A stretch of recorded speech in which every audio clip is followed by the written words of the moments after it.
कहीं आने जाने वाले नहीं हैं। राधा रानी आई, राधा रानी को सांत्वना दिए और सांत्वना देकर के भगवान रथ में बैठ करके निकल गए। सबको यही कहे आज गया कल रहा, परसों लौट करके आ जाऊंगा। अक्रूर जी महाराज को यमुना के उस तट को ब्रह्मऋत कहा गया है, जहां पर अक्रूर जी महाराज को भगवान ने चतुर्भुज नारायण स्वरूप का दर्शन कराया। चतुर्भुज नारायण स्वरूप का दर्शन कराने के बाद में आगे गए तो आगे मथुरा में प्रवेश करने के पहले, राज्य में प्रवेश करने के पहले, मथुरा की नगरी में प्रवेश करने के पहले जंगल पड़ता है, जंगल में रात्रि विश्राम किए। अक्रूर जी महाराज से कह दिए कि एक काम कीजिए, जाकर के आप कंस को बता दीजिए कि कन्हैया का आगमन हो चुका है, कन्हैया आ चुके हैं। अक्रूर जी महाराज कहने लगे तो फिर आप लोग रात्रि कहाँ रहेंगे, हम लोग जंगल में ही रहेंगे।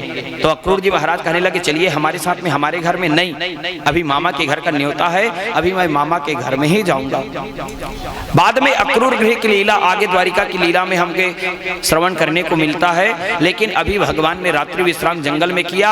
और जैसे ही सवेरे हुआ भैया, मानो ऐसा लग रहा है पहली बार भगवान आए हैं मथुरा में, पहली बार भगवान मथुरा में आए हैं। तो जितने भी मथुरा के नर नारी हैं सब के सब भगवान के दर्शन के लिए उमड़ पड़े। ऐसा प्रतीत हो रहा है कि ब्रज का सूरज आज मथुरा में आकर के उदित हो गया हो। ब्रज की सूरज की किरणें आज मथुरा में आकर के दिखाई दे रही है। यहाँ पर जितने भी मथुरा के नर नारी हैं सब के सब भगवान के दर्शन करने के लिए जा रहे हैं। जो जैसे थे वैसे ही भगवान के दर्शन करने के लिए जा रहे हैं भैया। अटारियों पर चढ़कर, एक दूसरे से बढ़कर, गहने को उलटकर, वस्त्र को पलटकर, एक आंख के अंजन को छोड़कर, मर्यादा को तोड़कर, सोए से जाकर, बच्चे को त्याग कर, भोजन से भागकर और परमात्मा के चरणों में राग कर, जो जैसे थे अस्त व्यस्त भरना, जैसे रास की बंसी को छोड़ करके ब्रज की गोपियां बावली होकर के भगवान से मिलने के लिए दौड़ी है, ऐसे ही आज मथुरा के नर नारी भी भगवान से मिलने के लिए दौड़ रहे हैं। जो जैसे थे वैसे ही, बाहर तेन बाहरी धर के चल दिस, लिपा तेन लिप नील धर के चल दिस, पोता तेन पोत नील धर के चल दिस। जे न एक जन महतारी है कोरम बैठा के लेकर दूध पियात रहो, लेकर पटक के भाग जा। जो जैसे थे वैसे ही भगवान के दर्शन करने के लिए जा रहे हैं। और जितने भी नर नारी हैं सब के सब उमड़ पड़े भैया। ये सब भक्तों का भाव है ना। वहां पर जब भगवान का दर्शन हुआ तो सबसे पहले जब आगे बढ़े तो वहां पर कौन मिले? एक रजक मिला।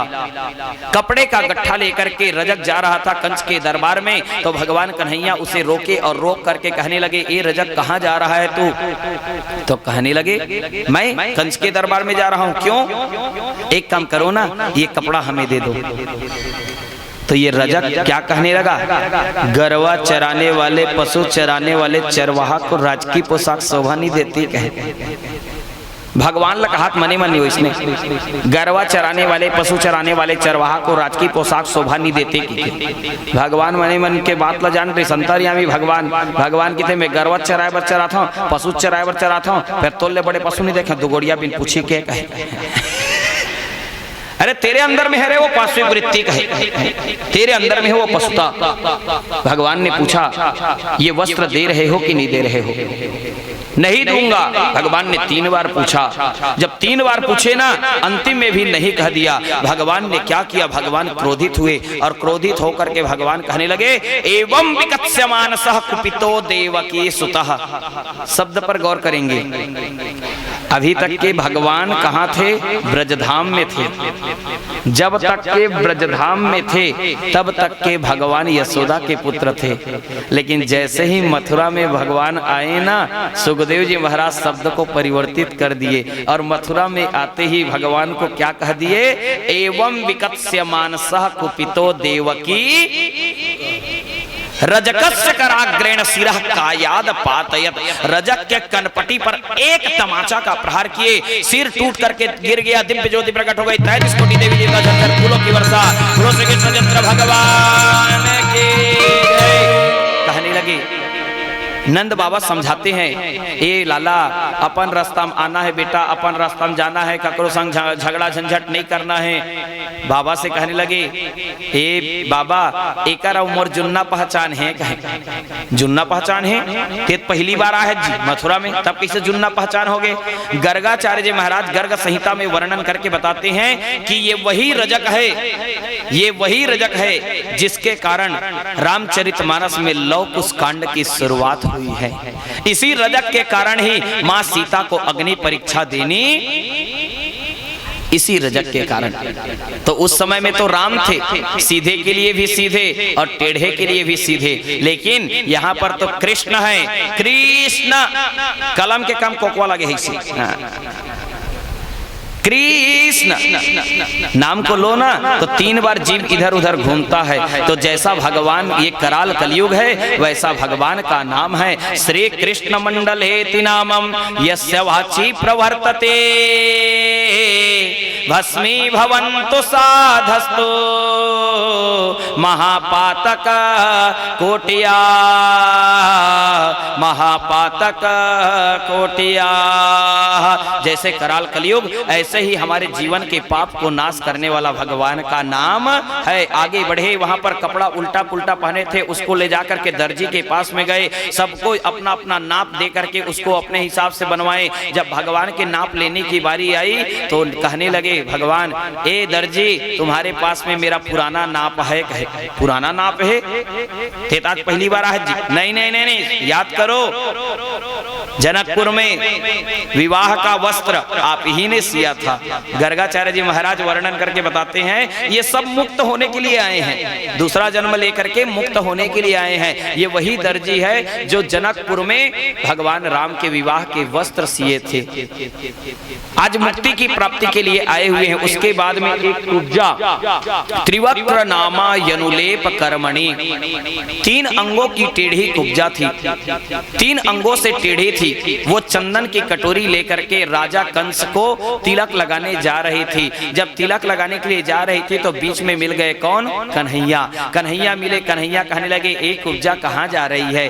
कुब्जा कहने लगी मैं कंस के सेवा करने के लिए जा रही हूँ। भगवान ने कहा अरे कब तक के कंस की सेवा करने के लिए जाएगी, क्या हमें चंदन नहीं लगाएगी? कुब्जा कहती है अरे काम की सेवा करते, कंस रूपी काम की सेवा करते ही तो मुझे श्याम का दर्शन प्राप्त हुआ है, अब तो मैं अपने श्याम को सजाऊंगी। ये बोल करके उसने सुंदर सुवासित कर दिया चंदन से भगवान के मस्तक को। जब भगवान को सुंदर बना दी कुब्जा ने तो भगवान ने कहा जब तुमने मुझे सुंदर बनाया तो मैं भी तुम्हें सुंदर बनाऊंगा। ये बोल करके भगवान ने क्या किया, अपने पैर के अंगूठे को कुब्जा के पैर के अंगूठे के ऊपर में रखे और दाढ़ी को पकड़ करके जोर से झटका दिए, और जोर से झटका देने पर अनित्य सुंदरी कुब्जा हो गई, अनित्य सुंदरी कुब्जा।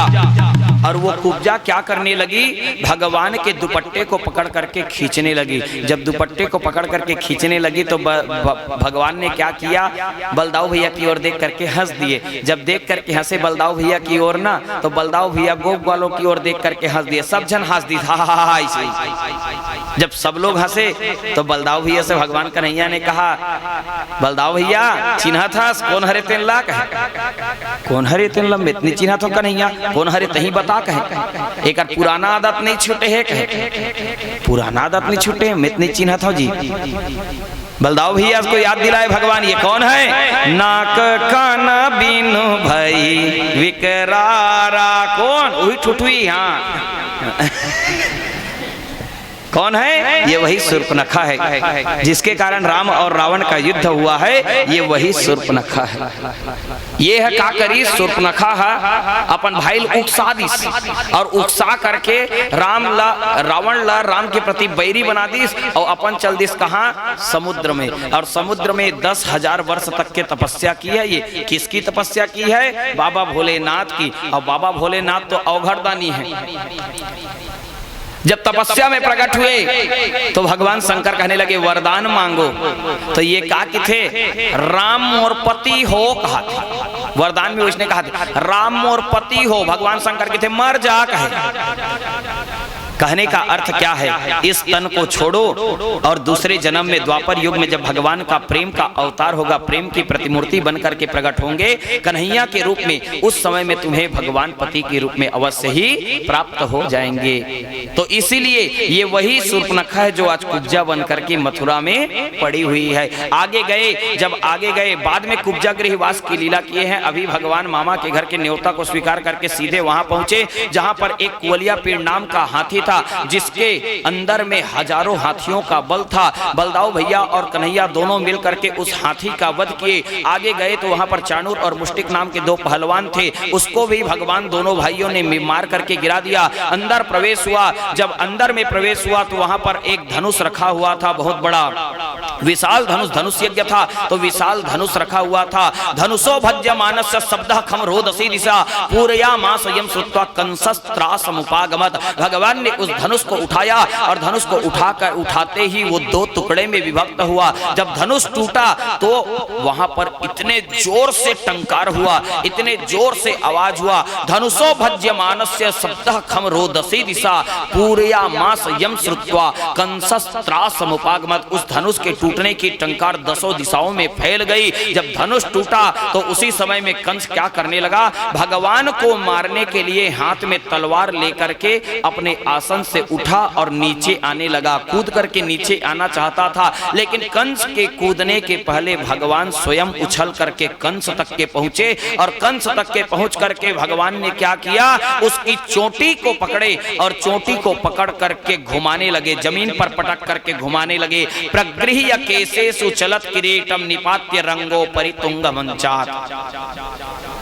भगवान ने कहा मैं जीते जी कर्म के फल को प्रदान कर देता हूँ, बच जाता है उसे आने वाले जन्म के लिए रख देता हूँ। याद कर उस विदा की बेला को, जिस समय में तूने मेरी माँ देवकी के केस को पकड़ करके रखा था। मैं तेरा वध करूंगा तो केवल केस पकड़ करके ही वध करूंगा। भगवान कोई अस्त्र शस्त्र धारण नहीं किया भैया, केवल केस को पकड़ करके घुमा रहे हैं, घुमा रहे हैं, घुमा रहे हैं। और जब अचेत की स्थिति में आया वो कंस, तो उसी समय भगवान जोर से उछले, जोर से उछल करके कंस के सीने में प्रहार किए। भगवान के चरण में इतना तेज था, इतना भार था कि जैसे ही सीने में पड़ा भगवान का चरण तो कंस का प्राणांत हो गया। दिव्य ज्योति प्रकट हो गई। तय किसको देवी देवता जर्जर फूलों की वर्षा, फूलों से भगवान की जय। भगवान ने कंस का वध किए। वहां पर राजा उग्रसेन को ला करके, जिसे कंस ने हथकड़ी बेड़ी लगा करके जेल खाना में बंद कर दिया था अपने माता पिता को, ऐसा दुष्ट राजा था, ऐसा दुष्ट शासक था कंस, उसको ला करके बंधन से मुक्त किए राजा उग्रसेन और रानी पवन रेखा को, और राजपाट में बिठाए, राज्याभिषेक किए। राज्याभिषेक करने के बाद में अपनी माता देवकी और वसुदेव से मिलने के लिए गए। जब देवकी और वसुदेव से मिलने के लिए गए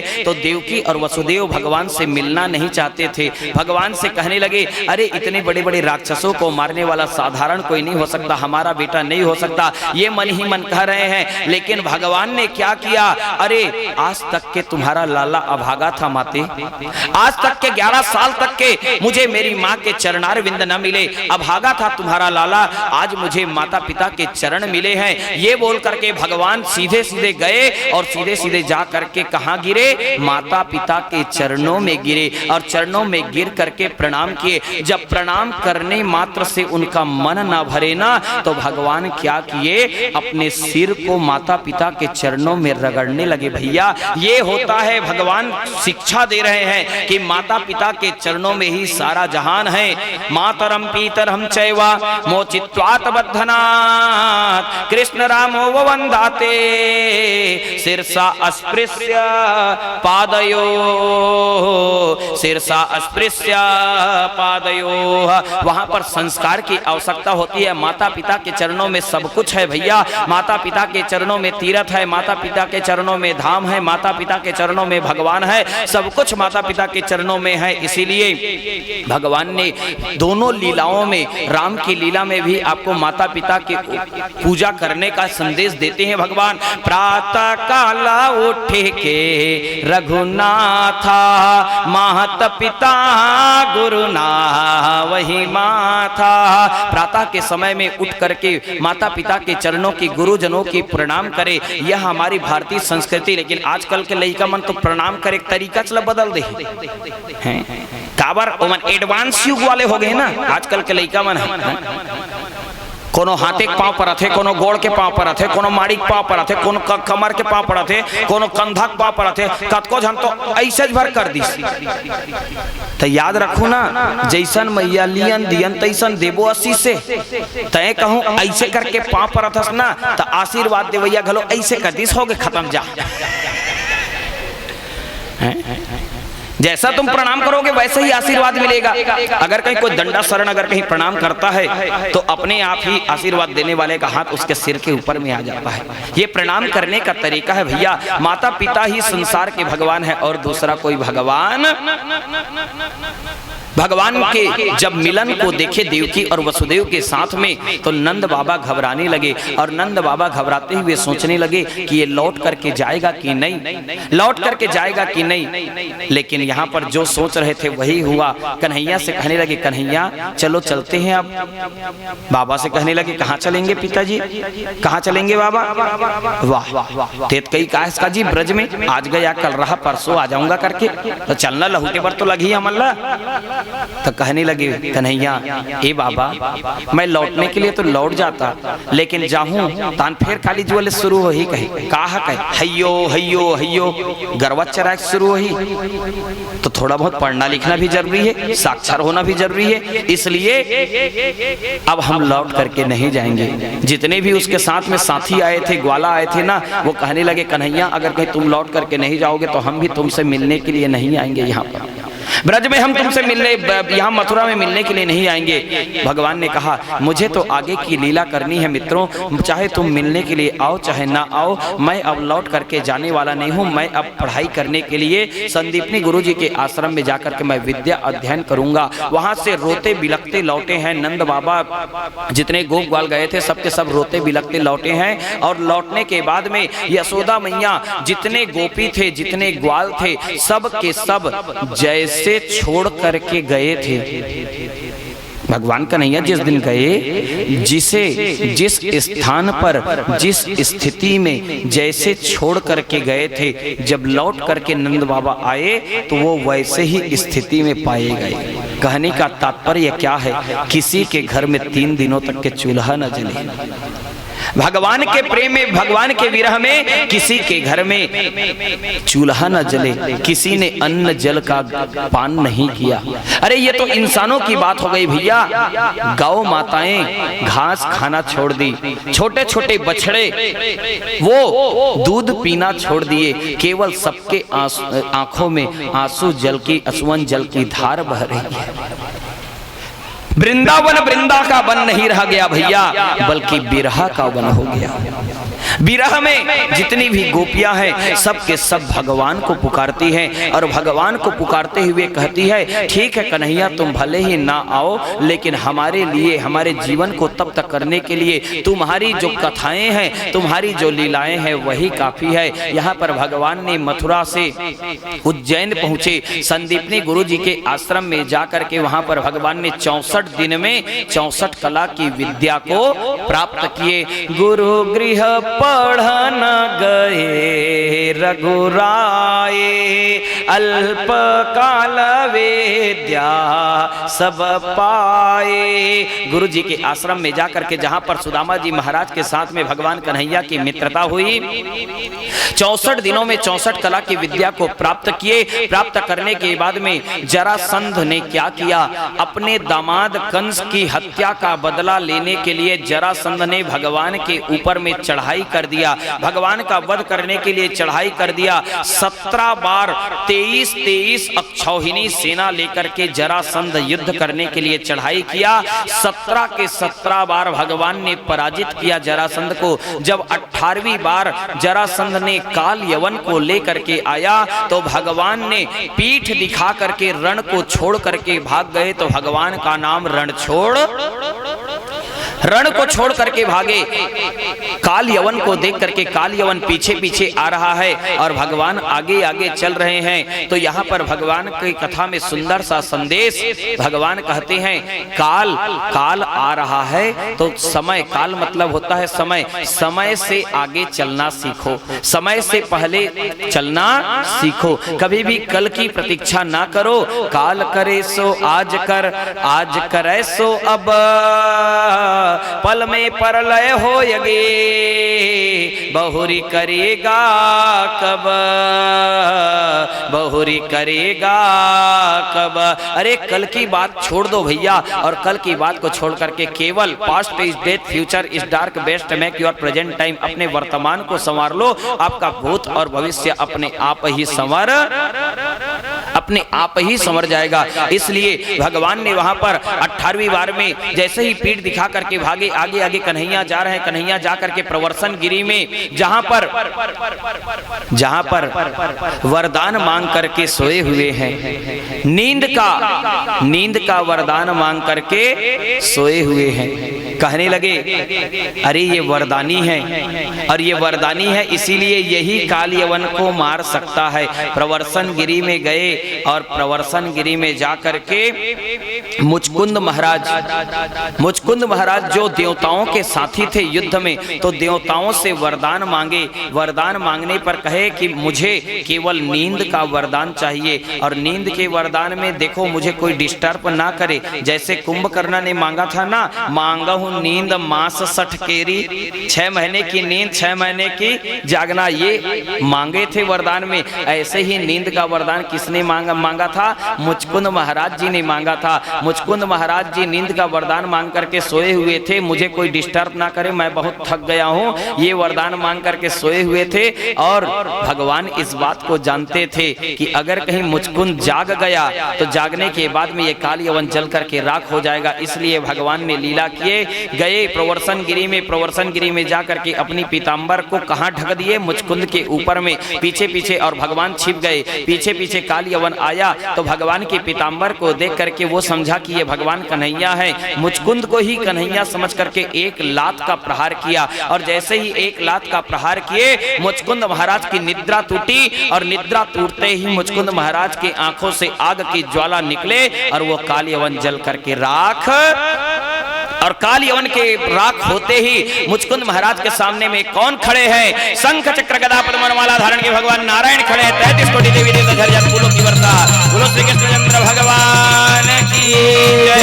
चतुर्भुज नारायण स्वरूप का दर्शन प्राप्त हुआ, और चतुर्भुज नारायण स्वरूप का दर्शन करने के बाद में भगवान ने कहा वरदान मांग लो। तो कहने लगे मुचकुंद महाराज जी, हे भगवान, न कामये अन्य तव पाद सेवना, द किंचन प्रार्थत माध्वरम विभो, आराध्य कस्वाम यपवर्गदम हरे, वृणीत आर्यो वरमात्म बंधनम, वृणीत आर्यो वरमात्म बंधनम। इस प्रकार से भगवान से कहने लगे कि मुझे कुछ नहीं चाहिए भगवान। अर्थन धर्मन काम रुचि, भक्त भरत कहते हैं ना भैया, भरत अर्थन धर्मन काम रुचि, गति न चाहूं निर्वाण, जन्म जन्म रति राम पदा, यह वरदान नयान, यह वरदान नयान। इस प्रकार से वहां पर वरदान मांगे। वरदान मांगने के बाद में भगवान मथुरा के नर नारियों के लिए भगवान सोचने लगे, ये प्रवर्सन गिरी में मैं तो आ गया हूं, लेकिन जितने मेरे मथुरा के नर नारी हैं, भक्त हैं, उनको तो ये जरासंध प्रताड़ित करेगा। ये सोच करके भगवान ने रातों रात विश्वकर्मा को बुलाए, और विश्वकर्मा को बुला करके समुद्र के बीचों बीच 84 कोस के विस्तार में वहां पर द्वारिकापुरी का निर्माण कराए। द्वारिकापुरी का निर्माण कराने के बाद में जितने भी मथुरा के नर नारी थे सबको द्वारिका में ला करके स्थित किया गया। यहाँ पर प्रवर्सन गिरी में जरासंध ने दावाग्नि कर दिया, आग लगा दिया, चारों तरफ से पहाड़ में आग लगा दिया। भगवान ने दावाग्नि का पान किया, और दावाग्नि का पान करने के बाद में जाकर के भगवान रात्रि विश्राम द्वारिका में किए। जहाँ पर जैसे ही प्रातः हुआ तो जितने भी मथुरा के नर नारी जो द्वारिका में पहुंच चुके थे सब के सब वहां पर ढूंढने लगे। तो लोग कह देते हैं द्वारी कहाँ है, द्वारी कहाँ है, कि खोजत रीते कर सकते नाम द्वारिका होगी सोही का। अरे नहीं भैया, का मतलब उपनिषद के अनुसार अनुसार से ब्रह्म सूचक शब्द और द्वार मतलब हमारी ज्ञानेंद्रियां। ज्ञान विराग नयन उरगारे, क्या है? ज्ञान विराग नयन उरगारे, मरमे सजन सुमति कुदारे। ये ज्ञान चक्षु है।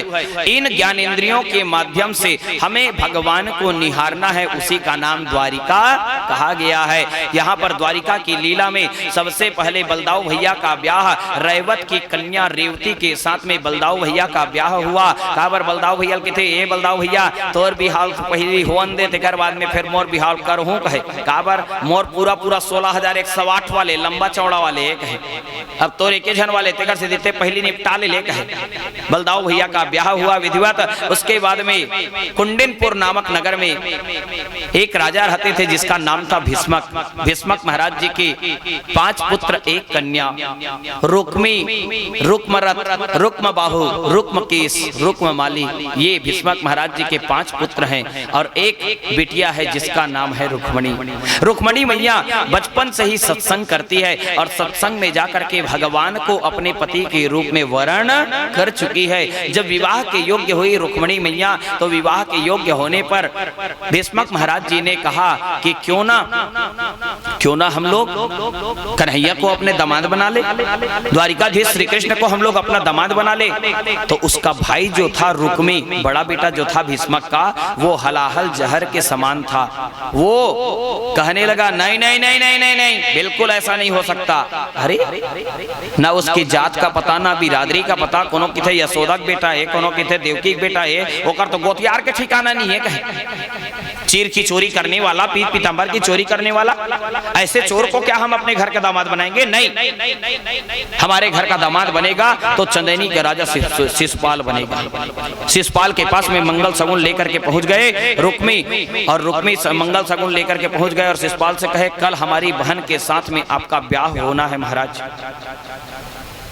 अब मेरी बहन के साथ में आपका ब्याह होना है। तो कहने लगे महाराज मुझे कुछ तो समय दो सोचने विचारने के लिए। अरे कोई सोचने विचारने की जरूरत नहीं है, मैंने कह दिया मतलब कह दिया। कल आपको बारात लेकर के आना है। कल जब बारात लेकर के आना है, पूरे नगर को सजा दिया गया, राजा के घर का ब्याह है। एक ही दिन में विवाह की सारी तैयारियां पूर्ण हो गई। रुक्मणी मैया को पता ही नहीं है कि उसका विवाह हो रहा है। रुक्मणी मैया को पता ही नहीं है कि उसका विवाह हो रहा है। रुक्मणी मैया कहने लगी मन ही मन, जब पता चला रुक्मणी मैया को कि विवाह हो रहा है, सखियां कहने लगी ये रुक्मणी तोर तो बिहाव लग गए है चंदैनी के राजा शिशुपाल के साथ में। क्या? हाँ हाँ देवी, तुम्हारा ब्याह तय करके आ गए हैं आपके भाई साहब। अच्छा, अरे लेकिन मुझसे तो पूछा ही नहीं गया। मैंने तो अपने पति के रूप में भगवान कन्हैया को पहले ही स्वीकार कर चुकी हूँ। मैं अब दूसरे किसी को वर्ण नहीं कर सकती। और रुक्मणी मैया भगवान के श्री चरणों में प्रेम रखते हुए कहने लगी कि हे कन्हैया कोई ऐसी कृपा कर दो कि कम से कम मैं अपना संदेशा आप तक के पहुंचा तो सकूं।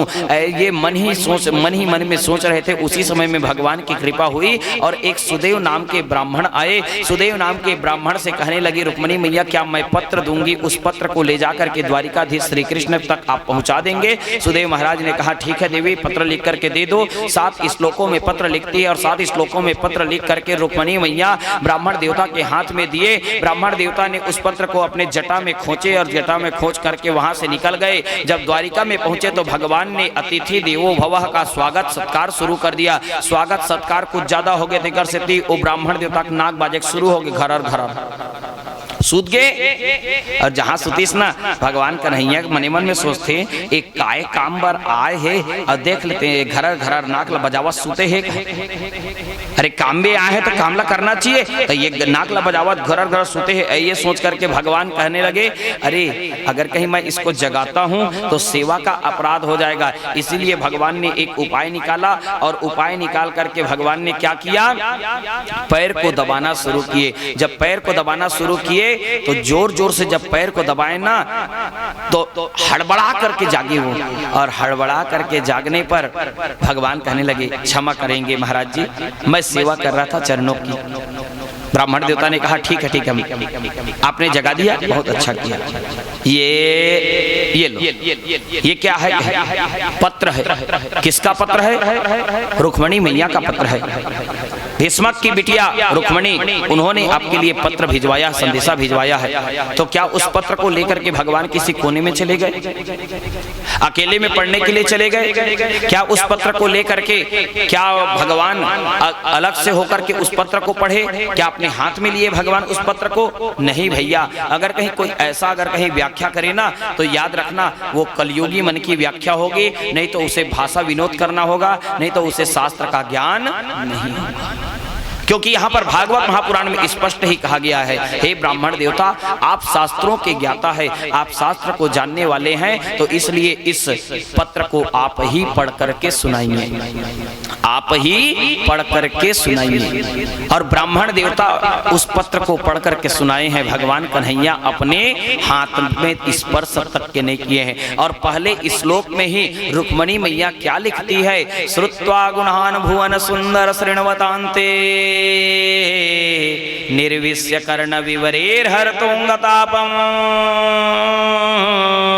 कहने लगी, पहले ही श्लोक में नवधा भक्ति के प्रथम शब्द को उल्लेख करती है, श्रवणम कीर्तनम विष्णु स्मरणम पाद सेवनम।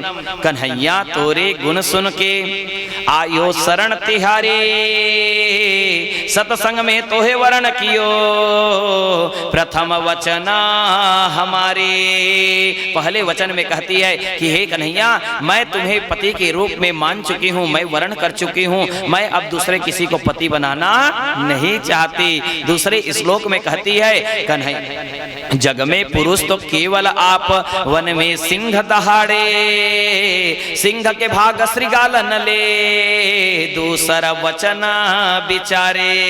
कहने लगी रुक्मणी मैया दूसरे वचन में कि हे, आप तो पुरुष सिंह हैं कन्हैया, आपसे कौन विजय को प्राप्त कर सकता है? आप तो शेर हैं। तो शेर के भाग रुक्मणी को सियार, शिशुपाल रूपी सियार लेकर के न जाए, भगवान कृपा ऐसी कर देना। तीसरे वचन में कहती है रुक्मणी मैया, सर्वगुणी संपन्न तुम्हें कौन तुम्हें ना वरण करे, जीत के ले जाओ दुष्टों से, तीसरा वचन हम उर्धरे, तीसरा वचन हम उर्धरे। कहने लगी तीसरे वचन में कि आप सर्वगुणी से संपन्न हो, और कौन कन्या ने चाहे कि मेरा पति सर्वगुणों से संपन्न हो, आप सर्वगुणी संपन्न हो, इसीलिए मैं आपको वरण करना चाहती हूँ। श्याम, आकर के मेरे प्राणों की रक्षा कर लो। चौथे वचन में कहती है, जीवन भर जो पुण्य कियो तप व्रत पूजा पाठ, अर्पण कर दियो अब वरण करो, चौथे वचन हठात, चौथे वचन हठात। कहने लगी रुक्मणी मैया चौथे वचन में, आज तक के जतका भी पुण्य कमाए हो, जतका भी मैं उपास रहे हो, सम्मार उपास, मंगल उपास, बृहस्पति उपास, वैभव, लक्ष्मी, एकादशी, जो भी मैंने व्रत किया, एक कोनोल पानी दान करे हो, कुछ चीज दान करे हो, कोनो जगह भगवान के पूजा करे हो, यज्ञ करे हो, पूजा करे हो, पाठ करवाए हो, मंदिर बनवाए हो, तालाब बनवाए हो, कुआं बनवाए हो, बावली बनवाए हो, ये जीवन भर के जतका ठंग और जीवन के पुण्य है, ये सबो पुण्य में गठरी बना करके तोर चरण में समर्पित करत हो भगवान, ये पुण्य के बदला में आकर के मोला वरण कर ले। चौथे वचन के बाद में पांचवें वचन में कहती है कि जगत नियंता जगत विजेता कौन तुम्हें ना वरण करे, जगत नियंता जगत विजेता कौन तुम्हें ना वरण करे, जीत के ले जाओ दुष्टों से, पंचम वचन को पूर्ण करे, पंचम वचन को पूर्ण करे। हे परमात्मा, आप तो जगत के विजेता हैं, आपको कौन जीत सकता है? आप तो अजीत हैं, आपको कोई नहीं जीत सकता, इसीलिए मैं आपको वरण करना चाहती हूँ। अगर कहीं कोई लड़ाई झगड़ा हो जाए तो कोई आपको जीत तो सकता नहीं है। छठवें वचन में कहती है कि आपको अंतःपुर में आने की जरूरत नहीं है, आपको कुंडिनपुर में आने की जरूरत नहीं है, बल्कि मैं ही कल प्रातः होते ही कुल देवी की पूजा करने के लिए मंदिर जा रही हूं, तो अंतःपुर आने की आवश्यकता नहीं है, मंदिर में ही तुम मेरा हरण करके लेकर के पूजा कुल देवी मंदिर में हो तो प्रभात मैं जाऊं, अंतःपुर के बाहर प्रभु को छठवें वचन में पाऊं, छठवें वचन में पाऊं। बाहर बाहर में ही मुझे हरण करके लेकर के जाना मंदिर से ही। और सातवें वचन में तो मानो रुक्मणी मैया एक प्रतिज्ञा कर दी भैया, और प्रतिज्ञा करते हुए कहती है यहरियम भुजाक्षण लभेय भवद प्रसादम जहियाम सोनु व्रत कृषान सत जन्म भी स्यात्। क्या कहे? अगर कहीं एक जन्म को कौन कहे मेरे श्याम, प्राण तजू मैं अगर न पाऊं। कहने लगी रुक्मणी मैया प्राण तजू मैं अगर न पाऊं, 100 जन्मों की प्रतिज्ञा मेरे, वरण करूं एक देव निरंजन, सप्तपदी में प्रतिज्ञा मेरी, सप्तपदी में प्रतिज्ञा मेरी। कहने लगी माँ रुक्मणी सातवें वचन में कहती है एक प्रतिज्ञा कि हे कन्हैया, अगर कहीं मैं इस जन्म को कौन कहे, इस जन्म में अगर कहीं तुम्हें प्राप्त नहीं कर पाती हूँ तो इस जन्म को कौन कहे, मैं दूसरे किसी को वरण नहीं करूंगी, मैं पति बनाऊंगी तो केवल श्याम को ही बनाऊंगी, चाहे उसके लिए मुझे 100 जन्म ही क्यों न लेना। 100 जन्मों तक के मैं अपने प्राण को त्यागती रहूंगी, त्यागती रहूंगी, त्यागती रहूंगी, लेकिन मैं अपने कन्हैया को छोड़ने वाली। दरवाजे आया हूं तेरे लेकर झोली खाली, देना भीख मुझे दया की, ओ मेरे बनमाले। खोज तुम्हें हैरान हुआ मैं मंदिर और वीराने में, नित बसते सबके उर अंतर, मिल जाते अनजाने में। एक हो मालिक तुम जग की, पावन है बस तेरा नाम, निर्मोही बेदर्द संवरिया, इन हाथों को ले ओ थाम। श्याम श्याम धुन गूंजेगी जब अंतर मन के मधुवन में, पावस बूंद सया जाना, निरंजन सुने चितवन में, निरंजन सुने चितवन में।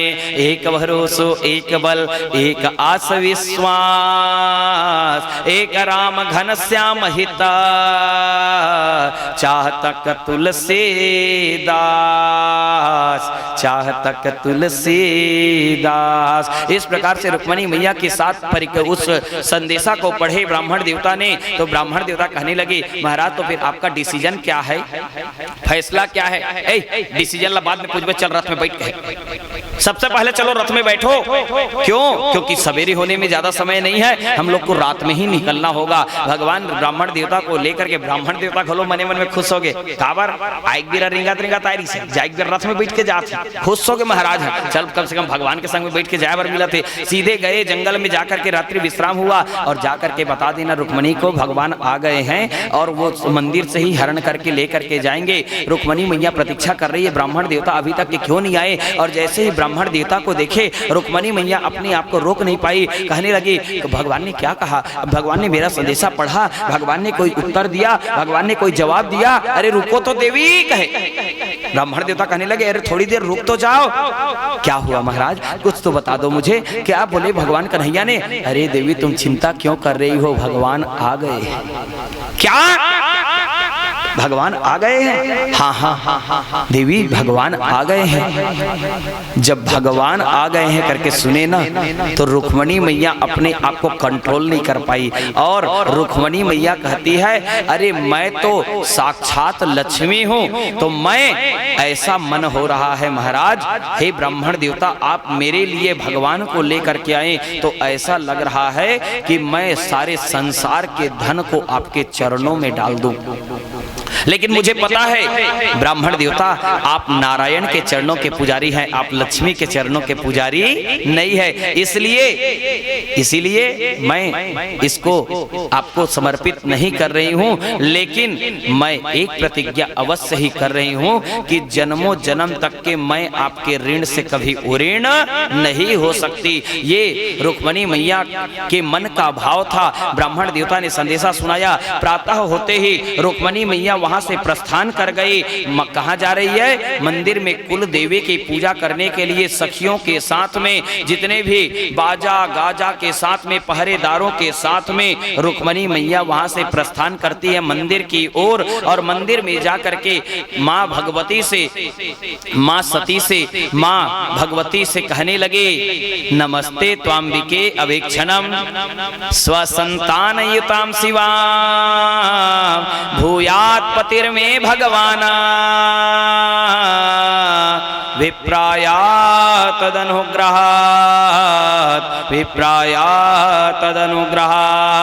और इसी श्लोक का सीधा सीधा अनुवाद आपको मानस में देखने को मिलेगा। जय जय गिरिवर राज किशोरी, जय महेश मुख चंद्र चकोरी, जय गज बदन सडानन माता, जगत जननी दामिनी दुति गाता, नहीं तव आदि मध्य अवसाना, अमित प्रभाव वेद नहीं जाना, भव भव विभव पराभव कारिणी, विश्व विमोहिनी स्वबस विहारिणी। इसी श्लोक का सीधा सीधा अनुवाद सबसे पहले कहती है कि हे गौरी माता, मैं अगर कहीं कोई युद्ध झगड़ा लड़ाई हो जाए तो उसके लिए देवताओं के सेनापति कार्तिकेय को आमंत्रित कर रही हूँ। कोई विघ्न बाधा उपस्थित ना हो उसके लिए गजानन स्वामी को निवेदन कर रही हूँ। और हे गौरी माता और हे भगवान शंकर, मैं आपके चरणों में निवेदन कर रही हूँ कि श्याम मेरे पति हो। माँ भगवती ने कहा चिंता मत करो रुक्मणी, तुम्हारा पति तो तुम्हें यही मंदिर में ही प्राप्त होगा। और जैसे ही मंदिर में प्राप्त होगा करके कहे तो लौट करके जब आ रही थी पूजा करके, उसी समय में आकाश मार्ग में एक रथ दिखाई दिया। और रथ ऊपर की ओर भागते हुए आ रहा था। सबने रथ को देखा और जिसने भी रथ को देखा सब के सब चित्र की भांति हो गए। जब रुक्मणी मैया के सामने में रथ आकर के रुके तो रुक्मणी मैया भी भगवान के कैसे दर्शन कर रही है। अपने अनामिका उंगली से कपोल में उलझे हुए अलकों को हटा करके बांके चितवन से बांके बिहारी के दर्शन कर रही है और एक टक लगा करके देख रही है। जब एक टक लगा करके देख रही है तो उसी समय में क्या हुआ, भगवान ने कह दिया माता रुक्मणी को, हे देवी देखते ही रहोगे कि हाथ भी बढ़ाओगे। और जैसे ही रुक्मणी मैया का ध्यान भंग हुआ तो रुक्मणी मैया ने क्या किया, हाथ बढ़ाए रुक्मणी हरि जुहरन कर लिन्हा, बैरागी गृह त्यागते सोई गति आपन किन्हा, जो जह तह ठाढ़े रहे चित्र लिखे जनु भेद, बंदौ कृष्ण निरंजना जाने हूँ प्रीत के रीत, जाने हूँ प्रीत के रीत। इस प्रकार से वहां पर हाथ को बढ़ाए, हाथ को खींच करके भगवान ने रथ पर बिठाया। जब रथ आकाश मार्ग में भागने लगा तो जितने भी पहरेदार हैं सबके सब चिल्लाने लगे, देखो देखो रुक्मणी हरण हो गए, रुक्मणी हरण हो गए, रुक्मणी हरण हो गए। रुक्मी उधर से दुर्वचन बोलते हुए दौड़ रहा था तो भगवान ने उस रुक्मी को पकड़ करके रथ के पिछले हिस्से में बिठाए और रथ के पिछले हिस्से में बिठा करके बाण की नोक से उसने क्या किया, भगवान ने उसके सिर में 7 चोटी बनाए, 7 चोटी बना करके उसको रथ में बांध करके ले जा रहे हैं। ये तो यहाँ की दशा हो गई भैया। शिषपाल मोहर बांधे वो बैठे रोवत रहा है, रुक्मणी हरण हो गए, इसे रोवत बैठे रहा है। जितने भी सेना है वहां पर मारो काटो की आवाज हो रही है, भगवान आगे आगे भागते जा रहे हैं। ये तो यहाँ की दशा है। लेकिन द्वारिका में बलदाऊ भैया देवकी मैया को पूछे, कन्हैया देखे हो का? नहीं देखे। बसदेव बाबा से पूछे, कन्हैया को देखे? नहीं देखे। गोप वालों से पूछे, कन्हैया को देखे? नहीं देखे। जब कोई कहे कि हमने नहीं देखा नहीं देखा नहीं देखा करके सुने ना, तो बलदाऊ भैया को समझने में देरी नहीं लगी। काली जी और एक जन महाराज आए रही कुंडीनपुर ले आए रही से, अब वो ब्राह्मण देवता जतका दिल ले आए है तत्का दिल ना वो महाराज के पता है ना ये कन्हैया को पता है। और आज कुंडीनपुर में भीष्म के बेटी रुक्मणी बिहाव घलो है, तय हो न हो उहेत नहीं धमक दे हो ही कह दोनों झन कह। अपने मन से अपने भाव से एक सेना की टुकड़ी सजाए और सेना की टुकड़ी सजा करके रथ सजा करके वहां से जाने लगे कुंडीनपुर की ओर। और जिस बात का डर हुआ वही हुआ भैया। इधर से कन्हैया भागे जा रहे हैं और इधर से बलदाऊ भैया ने कन्हैया को देखा और वो गुस्सा हुए ना, गुस्सा होकर के कहने लगे, ये कन्हैया यही बात मेरे को अच्छी नहीं लगती, आपको बता देना चाहिए था कि हमें कुंडीनपुर जाना है करके, हम ज्यादा सेना सजा करके आते। अभी मैं कम सेना सजा करके आया हूँ, फिर से वहां पर जरासंध लोग आए हुए हैं बाराती बन करके, वहां से फिर से भाग करके आ रहे हो तुम। ये बात बार बार की अच्छा नहीं लगती है, बार बार की बात अच्छा हमें प्रतीत नहीं होता। जब इस प्रकार से कहे ना, तो उसी समय में भगवान कन्हैया ने विनोद कर दिया और विनोद करके कहने लगे, ए बलदाऊ भैया तहु आगे इसका जी कहे। वो पल भर में मुस्कुरा देते थे, ऐसा विनोद करते थे कि पल भर में दाऊ भैया का गुस्सा शांत हो जाता था। दाऊ भैया को कन्हैया कहने लगे, या दाऊ भैया तहु आगे जी कहे। हाँ मैं भी आ गया, लेकिन तुम्हें बता देना था। दाऊ भैया के थे ले बने कर इस आगे ये आवत तेन मला छेक में निकला था। भगवान कन्हैया हंसाए और हंसाने के बाद में अपने रथ को आगे बढ़ाए। बलदाऊ भैया ने आओ कहे।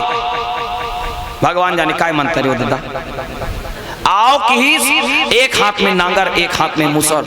ओ नांगर में खींच खींच के जितने भी जरासंध के सेना है सबको एक जगह एकत्रित करे और वो जहां एक जगह सकलातीस ना तहां उठा मुसल दनाक ले सबके सब माछी बरोबर।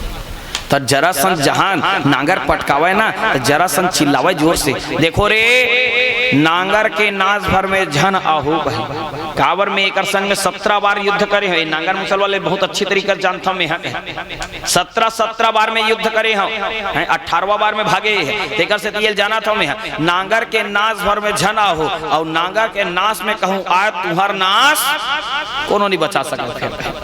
तो कूद करके भगे, सब सेना को भगाए और सब सेना को भगाने के बाद में जब फिर लौट करके बलदाऊ भैया आए ना, तो कन्हैया के रथ अभी पहुंचे नहीं थे, बीच मार्ग में ही थे। अब जाइक बेरप नहीं देखी सो उल्टा दिशा था, नहीं देखे बलदाऊ भैया। लेकिन जब लहुट के आइस ना, तब पाछुन देखते तो रुक्मी बंधाए रहा है, ओकर सिर के मुंडन करके 7 चोटी बनाए रहा है। तेकर से तिवल चीन नहीं पैस। तो कन्हैया पूछते बलदाऊ भैया, ए कन्हैया ये पाछुम बंधाए ते कोने जी कहे, या ते नहीं चिन्हे इसका दाऊ भैया कहे, नहीं चिन्हा तो जी कहे, कौन हरे कहे, वाह एकर बड़े भाई ताय कहे, बड़े भाई को रुक्मी, हाँ वही है। तेकर मुंड में क्या बना दे है। अब ऐसे दाऊ भैया अब वहां लावा था कुंडीनपुर ले, कहीं नेंग जो तो हो नहीं है, तो यही 60 ठंग सिंघोलिया चिन्ह है कहे, यही चिन्हा बनाए। बलदाऊ भैया कहने लगे, अरे इसको क्यों बांध करके लेकर के जा रहे हो द्वारिका तुम? तो कहने लगे, वाह नेंग जो करे बनी लागी काजी कहे, पानी ग्रहण लो कौन कर ही कहे, नहीं इसको ले जाने की जरूरत नहीं है, छोड़ दो कहे। बलदाऊ भैया कहे तब छोड़े हैं भगवान कन्हैया। लेकिन वो इतना स्वाभिमानी था, वो रुक्मी जो है इतना स्वाभिमानी था, जब भगवान छोड़े ना तो नीचे गिरा, तो नीचे जिस स्थान पर गिरा वहीं पर वो भोजकट नाम का नगर बसा करके रह गया। लेकिन लौट करके कुंडीनपुर नहीं गया। और जैसे ही नीचे गिरा ना, तो भगवान की ओर देख करके कहने लगा, बिना बदला लिए नहीं रहूंगा कहे। भगवान बलदाऊ भैया के थे, देखे बलदाऊ भैया तेरे से धर के लेगा रहे हो कहे, ये ऐसने है तेरे से धर के लेगा रहे हो। एक मजल उन्हें द्वारिका में बता रही हूँ। बाद में द्वारिका की लीला में भगवान जिसको एक बार पकड़ ले उसको बिना मुक्ति दिए छोड़ते नहीं है, और जिसको छोड़ दिए एक बार पकड़ करके तो याद रखना उसको दोबारा कभी पकड़ते भी नहीं है भगवान। कभी उसको पकड़ते भी नहीं है। भगवान ने उसका वध नहीं किया है। आगे द्वारिका की लीला में बलदाऊ भैया ने ही रुक्मी का वध। अब यहाँ पर देखे द्वारिका में पहुंचे, द्वारिका में जाकर के जितने भी नर नारी हैं सब के सब मानो अपने नैना को सफल करना चाहते हैं। भगवान श्री कृष्ण और रुक्मिणी मैया साक्षात लक्ष्मी और नारायण का ब्याह है भैया। विश्वकर्मा को बुलाए, 3 विधि से ब्याह हुआ है भगवान का। पत्र देना गंधर्व विधि, हरण करना राक्षसी विधि और वेद विधि बाकी है। वेद विधि में विश्वकर्मा को बुला करके मंडप तैयार करवाया गया, पूरे नगर को सजवाया गया और जितने भी देवी देवता सबको आमंत्रित किया गया। सब के सब वहां पर भगवान के विधिवत ब्याह में जा रहे हैं। ब्याह के पूर्व मैं आप सबको एक निवेदन कर दूं, आप लोग अभी उत्सव भी मनाएंगे, विवाह उत्सव, तो कुछ शांति पूर्वक मनाएंगे, नाचेंगे कूदेंगे सब करेंगे, लेकिन शांति बनाकर, भगदड़ टाइप से नहीं करेंगे, पहले ही बता रहा हूं। दूसरी सूचना ये है कि अगर कहीं आप लोग मां रुक्मिणी के इस विवाह मंगल परिणय में अगर कहीं आप लोग कोई गहना वगैरह अर्पण करना चाहते हैं तो वो गहना आप मुझ तक के ला करके मेरे हाथ में ही प्रदान करेंगे, ताकि आप जो अर्पण करेंगे वह मुझे प्राप्त हो सके। नहीं तो सामान जो छोटा रहता है वह प्राप्त नहीं होता, क्योंकि आभूषण जो होता है वो छोटा ही होता है। इसलिए ये चीज आप लोग ध्यान रखेंगे। साथ ही कल के लिए सूचना है, कल आप लोग भगवान के कथा के साथ साथ में सुदामा चरित्र की कथा और सुदामा चरित्र की कथा के पश्चात में राजा परीक्षित का मोक्ष, राजा परीक्षित के मोक्ष के पश्चात में चढ़ोत्री। एक बात याद रखेंगे, आज और कल आप सबको एकत्रित होना आवश्यक है। क्यों? इसका कारण भी सुन लीजिए, क्योंकि ऐसा मौका तो बार बार नहीं मिलता कि आप अपने द्वारा भागवत की कथा का आयोजन कर सको। ये सौभाग्य है कि आपके द्वारा दी गई राशि में ही भागवत कथा का आयोजन हो रहा है। तो ऐसे पुण्यप्रद कार्य में आपको संकल्प बुलवाया जाएगा और संकल्प करने के लिए आप सबको यहाँ पर उपस्थित रहना अनिवार्य। आज भी जो लोग बाहर हैं उन सभी से भी निवेदन है कि वो लोग भी अंदर आ जाएं, जो लोग बाहर हैं, क्योंकि जो वंचित रहेगा वो वंचित ही हो जाएगा। फिर ऐसा मौका बार बार नहीं मिलेगा। इसलिए मैं निवेदन कर रहा हूं, जो लोग बाहर हैं वो लोग भी अंदर आ जाएं। अभी कुछ श्लोकों का पाठ, उसके बाद में संकल्प होगा। संकल्प के बाद में फिर हम लोग आगे उत्सव मनाएंगे। वैसे संकल्प को तो अभी भी किया जा सकता है, संकल्प को अभी भी किया जा सकता है। एक काम कीजिए, आप सब लोग तुलसी पत्र रख लीजिए। तुलसी पत्र ना हो तो आपके पास में जो पुष्प हो वह पुष्प ही रख लीजिए।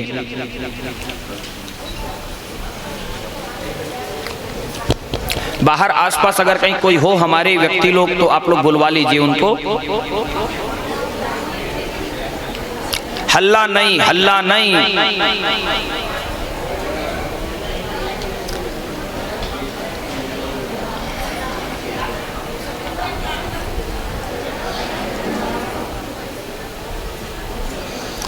हरि ओम।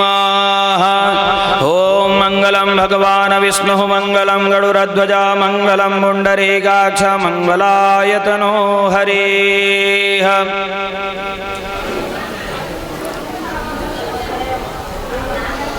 सभी लोगों के हाथों में पुष्प हो गया। पुष्प ना हो तुलसी पत्र, तुलसी पत्र ना हो पुष्प, जो भी आपके पास में उपलब्ध है, पुष्प या तुलसी पत्र दोनों में से कुछ भी रख लीजिए। आप सबको संकल्प बोलना है।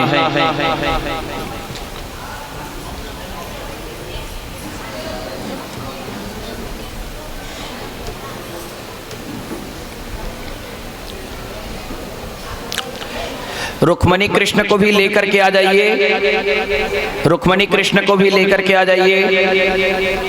यहाँ चेयर लगा करके दोनों को बिठा दीजिए।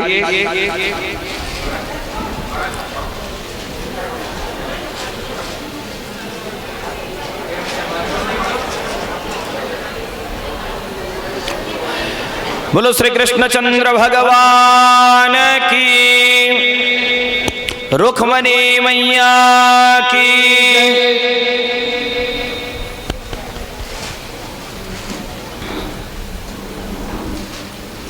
आप सभी के मध्य में सुंदर सी झांकी के स्वरूप में मां रुक्मणी भगवान श्री कृष्ण का आगमन हो रहा है। आप सभी तालियों के साथ में स्वागत करें, अभिनंदन करें। बोलो रुक्मणी मैया की जय, श्री कृष्ण चंद्र भगवान की जय। सबसे पहले आप लोग संकल्प करें, संकल्प बोलना है आप सबको। हरि ओम ओम विष्णुर्विष्णुर्विष्णु नमः परमात्मने श्री पुराण पुरुषोत्तमस्य विष्णुराज्ञया प्रवर्तमानस्य अद्य ब्राह्मणो हनि द्वितीय परार्धे श्री श्वेत वाराह कल्पे वैवस्वत मनवंतरे अष्टाविंशतितमे कलियुगे कलि प्रथम चरणे जम्बुद्वीपे भूर्लोके भरतखंडे आर्यावर्तांतर्गत ब्रह्मवर्तैक देशे पुण्य प्रदेश क्षेत्रे बौद्धावतारे यथा नाम संवत्सरे परिधावी नाम संवत्सरे उत्तरायणे सूर्ये महामंगल प्रद मासे मासानां मासोत्तमे मासे शुभे मासे चैत्र मासे शुभे कृष्ण पक्षे एकादश्यां तदुपरि द्वादश्यां तिथौ अमुक वासरान्वितायां शुक्रवासरान्वितायां यथा नक्षत्रे यथा राशि स्थितेषु शेषेषु यथा लग्न मुहूर्त योग करणान्वितायां एवं ग्रहगुण विशेषण विशिष्टायां शुभ पुण्यतिथौ श्रुति स्मृति पुराणोक्त फल प्राप्ति कामः अमुक गोत्रोत्पन्नोहम अमुक नामोहम। अपना अपना नाम उच्चारण कर लीजिए, अपने अपने गोत्र का उच्चारण कर लेंगे, बोलते जाएंगे। ओम श्री विष्णवे नमः, श्री विष्णवे नमः, श्री विष्णवे नमः। मम सर्व मनोकामना संसिद्धि प्राप्ति निमित्त्यर्थे श्री सुख तीर्थ पावन पवित्र भूम्यै श्रीमद् भागवत महापुराण सप्ताह ज्ञान यज्ञ षष्ठम दिवसे रुक्मणी मंगल कथा श्रवण निमित्त्यर्थे अहम श्रुति स्मृति पुराणोक्त फल प्राप्त्यर्थम मम सकुटुंबस्य सपरिवारस्य क्षेम स्थैर्य आयु आरोग्य ऐश्वर्य अभिवृद्ध्यर्थम आदि भौतिक आदि दैविक आध्यात्मिक त्रिविध ताप समनार्थ धर्म अर्थ काम मोक्ष फल प्राप्त्यर्थम नित्य कल्याण लाभाय भगवत प्रीत्यर्थम श्रीमद् भागवत महापुराण रुक्मणी मंगल कथा श्रवण षष्ठम दिवसे निमित्त्यर्थे यथाशक्ति यथा विधि वस्त्रादि द्रव्यादि श्री राधा कृष्ण चरणार विंद युगले अर्पयेत। जो भी चावल पुष्प या पुष्प रखे हैं आप लोग, उसके साथ में ही आपको जो अर्पण करना हो वह उसके साथ में ही अर्पण करेंगे आप। अभी सर्वप्रथम दोनों को खड़ा करा दीजिए, दोनों को खड़ा करा करके माल्यार्पण करवाएं।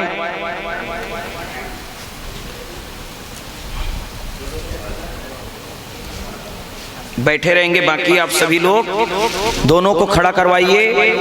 हाँ, एक दो आ जाइए। दोनों को खड़ा करा करके माल्यार्पण कराएंगे।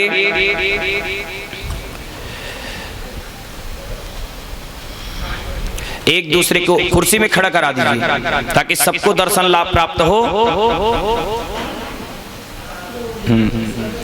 बंसी को हटा दीजिए। हाँ,